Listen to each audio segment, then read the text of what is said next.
Deep beneath the surface of the sea, far beyond where sunlight can reach, there was a magical underwater city called the Glowing Pearl Kingdom.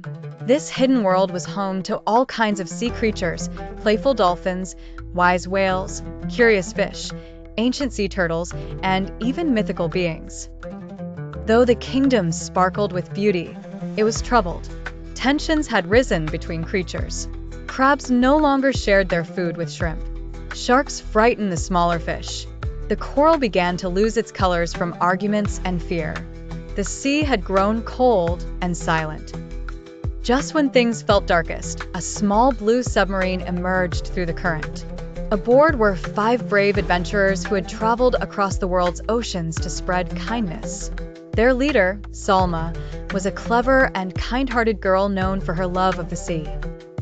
With her were Zico, the giant crocodile who had promised to protect the ocean, Bondoc, a cheerful sailor and clever inventor, Rico, the octopus with 8 arms and 1 brilliant mind, Laura, the wise fish who remembered every current and every reef, and Uncle Hazamble, a storyteller. Salma called for a grand meeting. Messengers were sent across the sea to invite every creature, from the tiniest jellyfish to the great hammerhead sharks. The gathering took place in the Shell Dome, a huge coral-covered cave lit by glowing plankton. Salma stood on the back of an ancient turtle and looked out at all the sea creatures gathered before her. The silence was deep, heavy with worry and memory. She raised her voice and said, "We all swim in the same water. We share the same sea. If we don't learn to live together in peace, the ocean will grow sick." There was a pause. Then Zico stepped forward, bowing his great head. "I am strong," he said, "but I am tired of being feared. I want to be a friend." One by one, others began to speak. Even the shy stingrays, the proud crabs, the mysterious sea dragons, all spoke from their hearts. And so it was decided.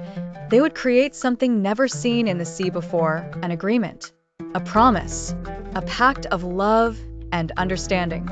The creatures gathered their ideas, and Salma, with Laura and Uncle Hazamble, wrote them down carefully on a scroll made from golden kelp. When it was done, the whole reef shimmered as if the sea itself had smiled. The scroll read, "The Ocean Peace Pact. Every creature is equal and deserves respect. No one shall harm another, no matter how big or small. Food and space will be shared fairly among all. Problems will be solved with words, not teeth or claws. Coral reefs are sacred homes and must be protected. Once a year, all creatures will gather to celebrate Peace Week. Salma shall be known as the Ambassador of Hearts, Keeper of Harmony." When the pact was finished, every creature touched it with a fin, a flipper, or a tentacle. The sea lit up with joy. The dolphins danced. The fish swirled in glowing patterns. And from the depths, whales sang the song of peace. Even the legendary sea dinosaur, once feared, joined the celebration, not with a roar, but with a gentle bow. Tears filled Zico's eyes, not from pain, from happiness.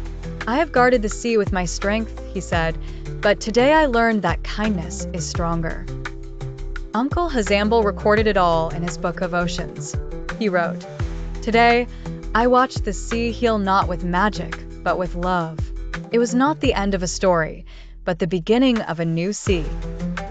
Since that day, the Ocean Peace Pact became legend. It was taught in coral schools and whispered in shells to newborn fish. And even now, deep in the waves, you might hear it sung in the currents, "We swim as many, but love as one." The end.